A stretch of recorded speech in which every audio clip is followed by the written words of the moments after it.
Welcome to Digest of All Conversations. In today's explainer, we're unpacking billionaire investor Ray Dalio's dire warnings about an AI-driven economic bubble, the shifting global timeline, and what it all actually means for your wallet. Let's dive right in. So, Dalio sees our current massive excitement over revolutionary AI on a direct collision course with extreme wealth gaps and a rapidly changing world order. Think about it. AI isn't just taking over physical tasks anymore. It's literally creeping up the cognitive ladder, replacing our thinking and reasoning. And this is all going down right as the global stage is under intense geopolitical stress. It's basically a perfect storm, right? Technological disruption meeting international tension. We really need to understand how these forces interact if we want to navigate what's coming next. To make sense of all these complex macroeconomic forces, we're going to follow a really clear structure today, zooming from the global economy straight down to your individual career. We'll cover 1, the AI tech bubble, 2, the 80-year big cycle, 3, protecting your wealth, and finally, 4, the future of work. All right, let's kick things off with Section 1, the AI tech bubble. So how exactly does a bubble pop?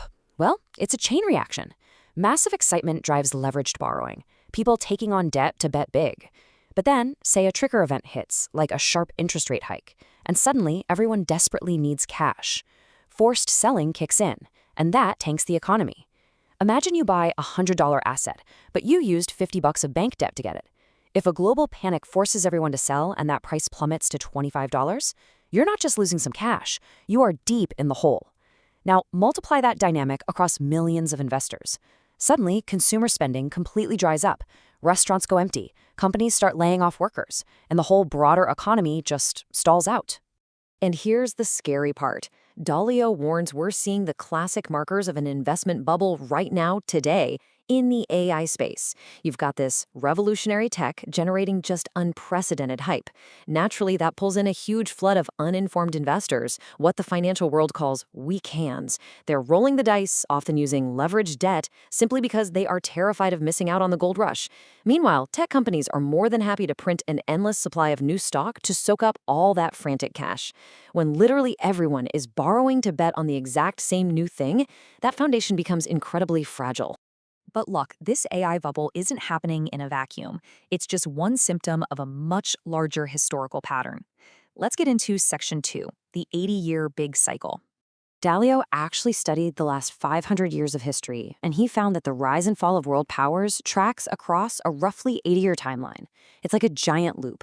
It always starts with a new world order, which kicks off a period of prosperity. Things are great, the middle class is thriving, but eventually the debt starts stacking up, and we hit a debt pinch filled with speculative bubbles. That naturally bleeds into great wealth gaps and really intense internal conflict, which eventually drags everything down into a painful period of decline and restructuring before the whole cycle just resets. Now, if you want a crucial indicator of exactly where we are in that historical cycle right now, look at this staggering statistic. The top 10% of households currently hold almost 90% of the stock. 90%. During periods of massive technological booms, like the AI hype we were just talking about, capital gets highly concentrated at the very top. The brutal reality here is that if you don't own appreciating assets, you simply get left in the dust, which rapidly accelerates the wealth divide. And this isn't just an economic issue anymore. It becomes a massive social issue.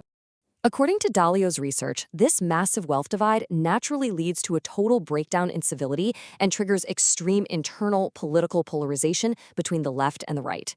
It's a classic hallmark of the cycle's decline phase. When governments start running out of money and face large deficits, it sparks these fierce, polarizing debates over whether to aggressively tax the wealthy or deeply cut social benefits.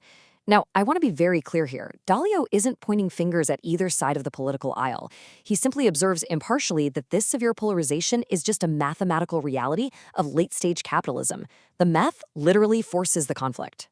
And as heavily indebted nations are busy facing all this internal gridlock, they simultaneously start losing their grip on the international rules-based order. It's a dual threat. High domestic debt and political paralysis actively distract the dominant power, which creates a leadership vacuum. And rising geopolitical powers step right in to take advantage of it.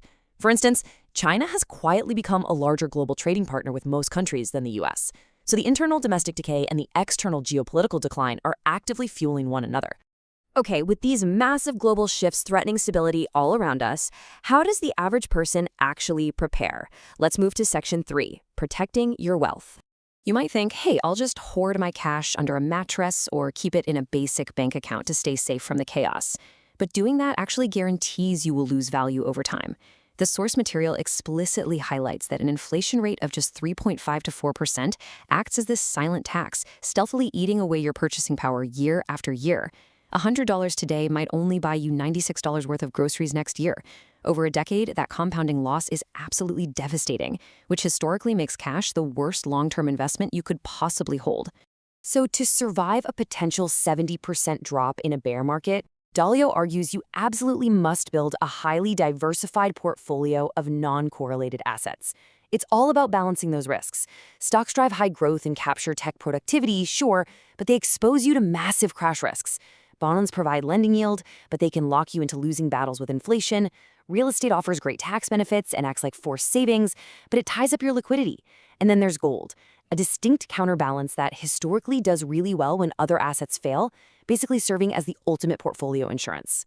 When it comes to alternative protective assets, the comparison between gold and Bitcoin is pretty stark. Now, Dalio does allocate about 1% of his portfolio to Bitcoin, but he strongly prefers gold. He actually recommends it make up 5 to 15% of a well-balanced portfolio. Why?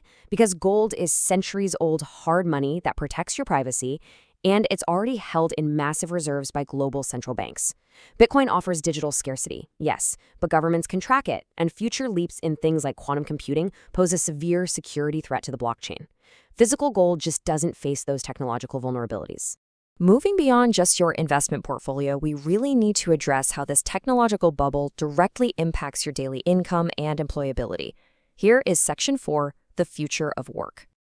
People love to compare AI to the Industrial Revolution, where tractors and machines came in and replaced sheer physical muscle power. But the AI revolution is fundamentally different. It is aggressively going after human reasoning. AI is creeping higher and higher up the cognitive ladder. What that means is even sophisticated white-collar thinking jobs, roles we previously thought were completely safe from technology, are no longer immune to automation. The knowledge worker is quite literally on the front lines of this disruption. Dalio's advice to his very own grandchildren is simple, but man, is it urgent. The days of getting a college degree and comfortably coasting, those are over. To survive, you have to figure out your fundamental nature. Ask yourself, are you highly conceptual or are you more grounded and concrete? Once you figure that out, you need to aggressively partner with new AI tools to ensure you stay in the top 10% of talent in your field. Go ahead and pursue a path that suits your passions, absolutely. But whatever you do, do not ignore the financial realities and the compensation models of your chosen industry. You've got to make sure it pays. And this brilliantly illustrates a key point. Surviving this massive automation wave isn't really about having the highest IQ. It's about pivoting quickly when the world changes. You don't have to perfectly predict what job will be popular 20 years from now. Instead, you just need to be the person who is fastest at learning and adapting to the newest tools. The rigid will break, but the flexible, they'll find a way to ride the wave of the big cycle rather than getting crushed underneath it. As you consider your place in this rapidly changing world order, it really all comes down to what makes you distinctly human. When artificial intelligence can seamlessly replicate human logic and reasoning, what will make your unique combination of emotions, empathy, and intuition irreplaceable? Cultivate those deeply human traits, build up that extreme adaptability, and we will see you on the next episode of Digest of All Conversations.